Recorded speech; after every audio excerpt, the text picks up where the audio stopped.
All right, everybody loves hangar tours and home tours, as do I. So we're out here doing another one, and this is on the Murphy Rebel? Yes. Okay, so Paul here is a multi-aircraft builder over the years. There's actually another one in the back of the hangar we'll check out as well on floats, but for now we're going to start off with the tail dragger.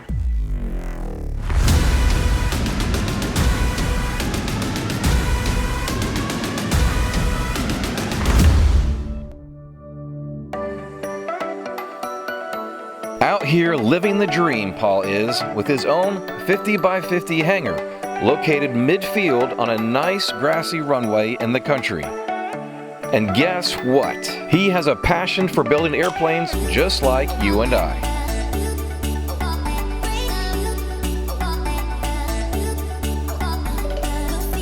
This is Paul Michel's story. I'm Paul Michel from Swanee Bell Airport. This is my third Murphy Rebel that I built. This one has it's a standard 1650 kit with all the float plane attachments. It's got a Titan XO340, 174 horsepower. It's got all the amphib mounts ready for it, seaplane doors. Standard gear with the exception of I put die springs on it instead of the bungee cord, a bit stiffer, and I prefer a little bit stiffer than mushy. Typically on the Murphy kits, we start on the wings. The main reason is it's a little easier to store the wings than the entire fuselage. It also gives you a little bit more experience with metalworking. I built both wings. It's been a 3-year project. Many of the parts are pre-punched, pre-drilled to a smaller size, about 3/32, and then, excuse me, you drill most of them out to 1/8 inch for 1/8 inch AVEX rivet. 99% of the aircraft is AVEX rivets. Very, very few driven rivets. Right now I'm working on a flaperon here. The first one got a little bit of damage to it in shipping, and I've got to go ahead and build this one. This will be for the right side on the outboard side. I do a little modification on my flaperons on the Rebel. On all 3 that I built, I metal cover the flaperons rather than fabric cover. I do it with 16 thousandths aluminum. Darryl Murphy blessed that 15 years ago. It's worked out really well. There's a whole lot of what are called Ontario mods that I've also incorporated in all 3. There's a lot of fellows up in Ontario, Canada that have these, that operate them as bush planes or float planes. They beef up certain areas that are prone to cracking, especially when they're operating on floats.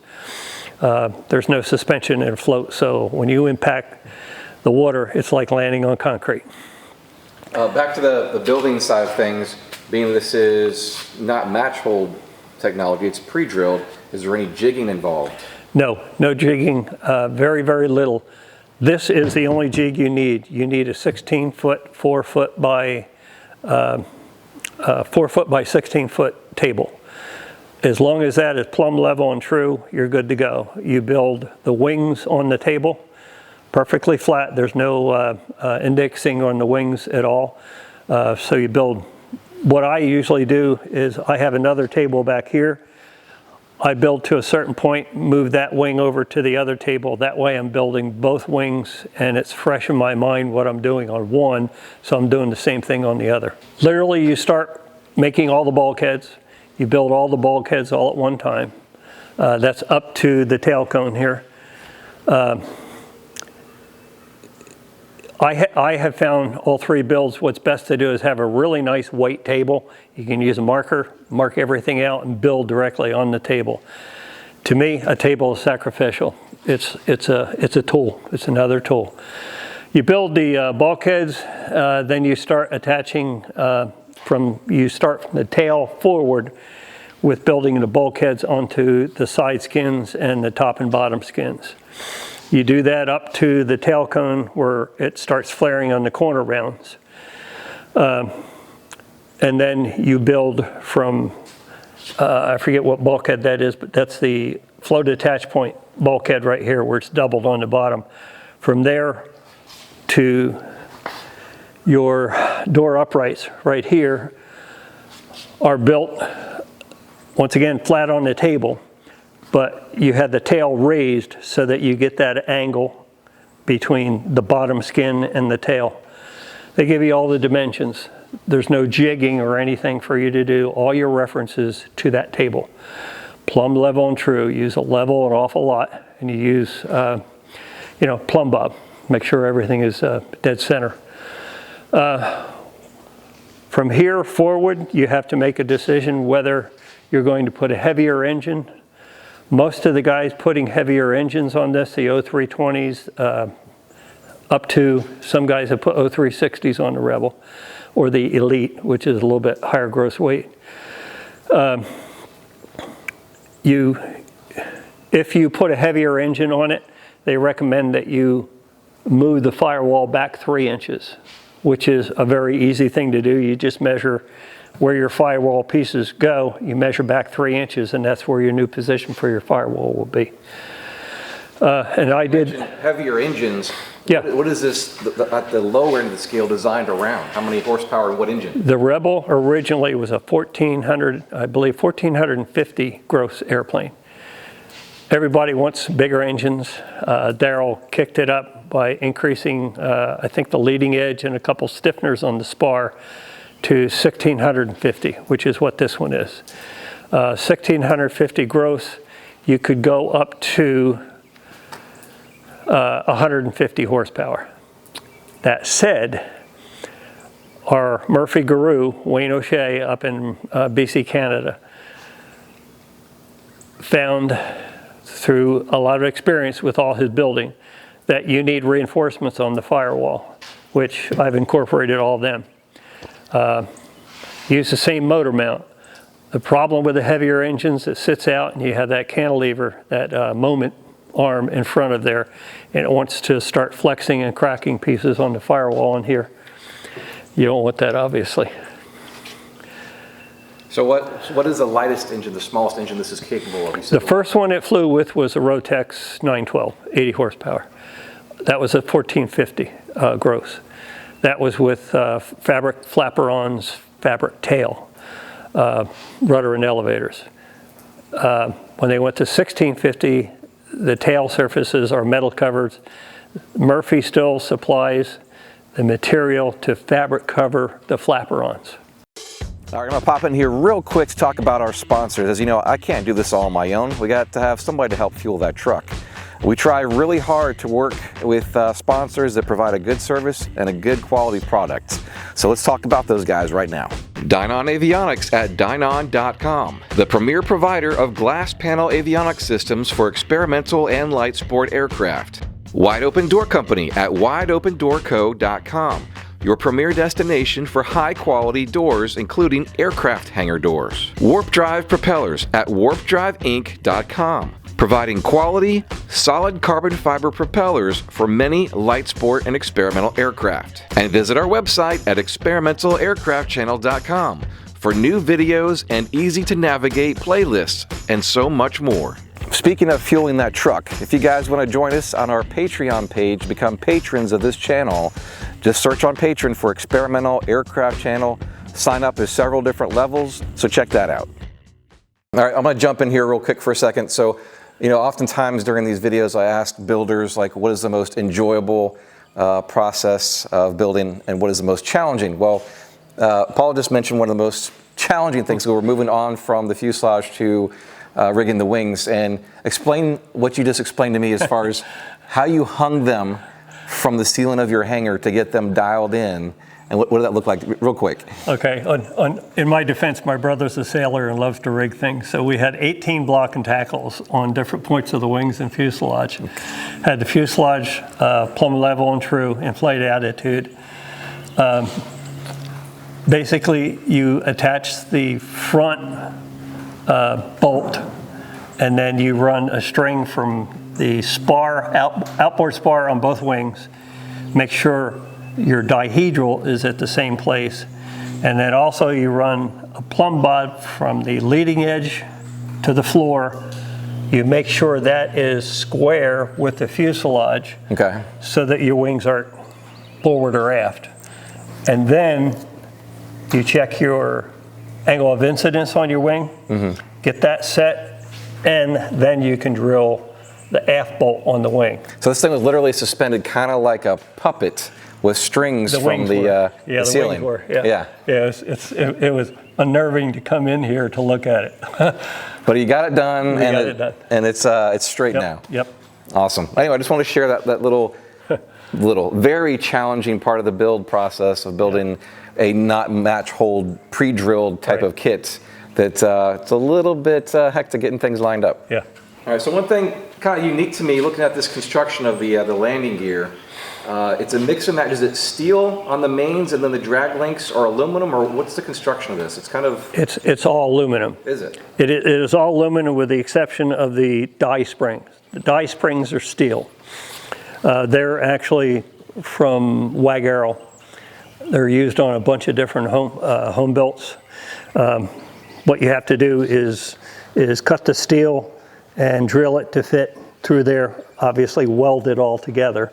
I have a really good welder that I take it to, Doug Libby. The rest of the gear is all aluminum. It's fairly heavy gauge. Murphy normally recommends covering with fabric. I don't. Once again, I cover it with 16 thousandths aluminum, and it works very, very well. All you do is cut the pieces, and you set it on a piece this side and a piece this side with a leading edge. You clamp it all together with Pro Seal. Pro Seal is the adhesive that holds it all together. It takes vibration or buzzing out of anything, yeah. Yep. The only negative is if you drop your seat belt on it, you got a dent forever. So don't do that. Well, yeah, don't drop your seat belt on it. All right, Paul, moving back, since we're talking about gear, All right. explain the Tailwheel. Whose is it and how does it operate? Okay, currently right now on it is a Scott 3200 Tailwheel. This one was on the Amphib initially. For my CG right now, I need to move weight aft a bit, and what I'm going to replace that tailwheel with is a Lang tailwheel with a T3 suspension tailwheel. There's a bit more metal there. It will move the CG back, and all my calculations say that's one of the prime things that I need to do for CG. Also for performance. I don't know if you ever flew a T3, but it's a really sweet tailwheel. I've flown it with a Lang, with the Murphy tailwheel, and also with this 3200. And I'm leaning towards the Lang because I still have it. So is this a full swivel? Does it lock? Explain this about that. It's a kick-out tailwheel, full swivel, kick-out where it will pretty much stay centered, take off and landing. You still have full authority with it. But if you kick it really hard, smash one rudder pedal or really hit the brake on one side, it will kick out and totally swivel. You do a 360. Vetterman exhaust system. The Titan comes with a magnesium sump and the M5 or M4-5 carburetor, which is good for like almost 200 horse. It's a pretty beefy setup. I knew Bill Bainbridge from BNC Aircraft. He supported our workshops for the 17 years that I volunteered at work at Sun & Fun. And I always use BNC products. I got BNC starter, BNC voltage regulator, alternator, anything I can get from them, a lot of electrical equipment from BNC also. It will have a Century ground adjustable composite prop, 2-blade composite prop, 4-inch prop extension on the front to bring that out so you have a good ramp, so you, in a high attitude, you can get good airflow into the cylinders. Uses auto spark plugs. You do a modification there, you put a sleeve inside the spark plug hole so you can use really good and cheaper. I think they're iridium spark plugs is what they supply with the PMAG. So which system do you decide to go with on your build, and what's been the process and the experience? My experience is I'm a retired FAA avionics inspector. So you're cheating. Yeah, well, I wish I was cheating. I put a full Dynon system, dual Dynon, 10-inch on the left side and 7 on the right side. My idea is, if anything ever happens I can't fly any for, I would like to find someone that could utilize this. It's very difficult to find someone that can do transition training. So this has complete total dual redundancy. It'll have brakes on this side as well as the Dynon panel on both sides. I bought all the harnesses from Dynon, which means you get one end done and you get to do the other. Still, it's much easier to go that way. Makes a lot neater work. I went with autopilot. Got 2 autopilot servos installed. From what I understand, there's only a couple other Rebels that have done that. The roll servo is actually in the floor over here. I got permission from Daryl to go ahead and cut open the floor to put it inside the corner rounds. And the tail, the elevator servo is all the way in the tail. Underneath, you can't see it from inside. It's behind that back bulkhead. Okay, way back there. Yep. But that's another thing with the CG. I was more than willing to put it way back there.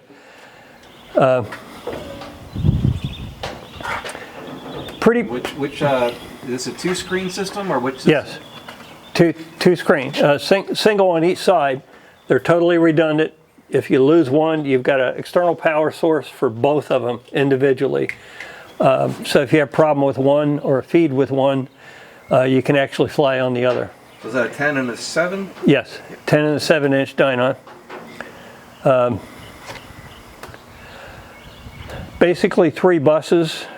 You've got your avionics bus right here, your main bus, and then over there you have a lighting bus. I prefer to have all my lighting on the cockpit side, on the pilot side. And basically 3 switches for power control. You got a master and your PMAG, left and right PMAG. I also have experience at Sun and Fun witnessing someone having a child in the seat and starting an aircraft. Literally hitting the start switch and figuring that out. And it almost caught a pregnant woman. So what I do on all of my airplanes, I have what I call an air show circuit breaker under here. It's not mounted yet. You pull the circuit breaker and you cannot turn that prop, which is a good thing because the light speed or the PMAGs are just literally a flip of a switch and they're on. So we've been hinting a little bit about a seaplane, which is in the background there, and he has experience with that as well. So we're going to do a real kind of quick walk around on the seaplane, which you start out with that one first, and then yes. it morphed into a seaplane, and now you're building this one. So yes. let's do the tour on that next. Okay. This is my first project, Murphy 1650 gross weight Murphy Rebel. I've had 3 different engines on it, Subaru 1800, 2200 Subaru with the Ivo prop, and now Lycoming 0320. I've always wanted to fly floats. That's one of the reasons why I chose the Murphy Rebel. When I built it initially, I had all the upgrades for the floats to add them on. I bought the aircraft kit in 1995, 1997. I came back from Singapore and immediately bought the floats. And they literally sat for over 20 years in a box. And I was sitting right where Brian is right now on my table, looking at that box and the Rebel and saying, why don't I build 2? I'll have one on wheels and one on floats. And about a year after I decided to start building the second one, I went off the end of the runway. It's the first mechanical failure I've had with this on floats. It was the brakes. So we went off the end of the runway and I did a bit of damage to the fuselage and to the float. So I have some repair on both of them. But I love flying it. It is the sweetest float plane that I have flown. I've flown half dozen at least, different ones. All right, Paul, yeah, walk us through what it was like to build a set of floats from Murphy. Basically, it's a little bit more challenging than the aircraft, believe it or not. It's retractable gear. You've got a lot of, obviously, hydraulics for the up and down for the main gear, retractable gear. Basically, you use the same table to build the floats as you do the fuselage and the wings. 16 foot long, you build the floats upside down. The deck skin is built first, and then you build the fuselage, the bulkheads and the side, and then top skins. Pretty good instructions on the floats. There's also our guru in Canada, Wayne O'Shea, has a really good CD. He doesn't charge much for it, but very, very good hints and ways to shorten the build time. There are 1,800 floats. You need a little bit more float than you do gross on the airplane. So these are 1,850 or 1,800 floats, amphibious floats. I shortened my distance from the water to the fuselage 1 foot and pulled them in 9 inches. And that's given me a lot better performance off the water, and it may have contributed a little bit to a little bit less drag. I seem to get a little bit better airspeed than a lot of Rebels on floats. Might be because of the difference in the amount of drag. Is there anything you could recommend to fellow Murphy builders or just builders in general of just making the process a little easier to go through? And this, again, is not that the newer kits are all match hold, so you've got some of a challenge there, but apparently it's not that bad being on a flat table like you said. But is there anything, some tricks to a smoother build? First and foremost, as with a lot of kit aircraft, Murphy has a builder site. Okay. It's not as active as it used to be since they were bought out by a Chinese company. They are still there. They still have support. I've had no problems getting parts or anything like that from them. But the builder's website, murphyair.com, I think it is, you can YouTube it, is a wealth of knowledge from those guys. You're not alone. No, you're not. And, okay. And that's the nice thing. A lot of people say the Murphy manuals are not the best, which is true. They're not up to Van's standards, but they are well written, in sequence the way they should be.